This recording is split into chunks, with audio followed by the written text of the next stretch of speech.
to come up with this. And I started using it with people, supporting them, and I started it with the community at home. I think when I was at the university, Bonnie was in high school at that time.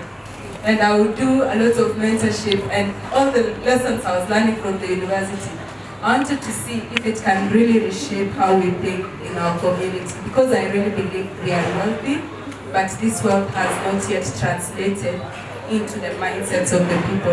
And if people's mindsets are not wealthy, then even if you have everything, it cannot help. So that was my first journey towards shifting these and trying to change the mindset of the people. Another part of this story is that in our community, we have a way of, there's a psychology. And this is something that a lot of people don't know. There is an African psychology. Psychology is not just Western. There is something that our people understand. And I believe for us to be able to solve some of the challenges that affect our society, we got to be able to use the tools and resources that are available in our community. So there's a psychology in our culture called Oret. If whenever there is, for example, ceremonies, there is a way in which your identity is passed down. Every person in this, in our community has an identity, and it's an Oret, a name.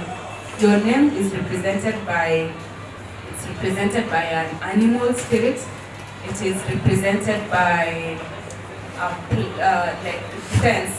For example, mine is rain, which is not quite an animal, but it's still considered an animal. This is really description of archetypes. Kine letare divigo elewan gole punwanu jiji. Ago ugegona na ined. Koendi ago ole gigi. When you have a name, it represents beyond your representation here and now. And I believe that is the wisdom our people have.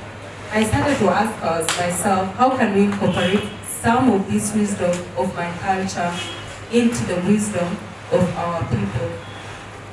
So one of the ways in which I started to think about it was to engage other people and to see what are some of the ways in which our community used and adopted some of those resources. Personally, I was named after a medicine woman. Her name is Bore. So Bore, I was told some of these stories about the colonialists. One of the guys there was shot, but it was a wooden bullet. And she did a surgery and removed it, and she used to have a whole house that would host patients there. And when Potable was doing this, some of the support she would provide was actually mental support. And they would work with the nature itself. And that's why going to these shrines, going to the trees, going to the water, going to the plants, which is incorporated in the ceremonies of our community, became a very big part of our culture. And so I started to do that. When I came to Nairobi and I realized just near Nairobi there is another place called Arboretum. It's a whole forest with many trees and there's a flowing river. Is it possible to incorporate this and support other people? So I started to do that. And I called it walk talk therapy or ecotherapy. The amazing thing is that it was so empowering.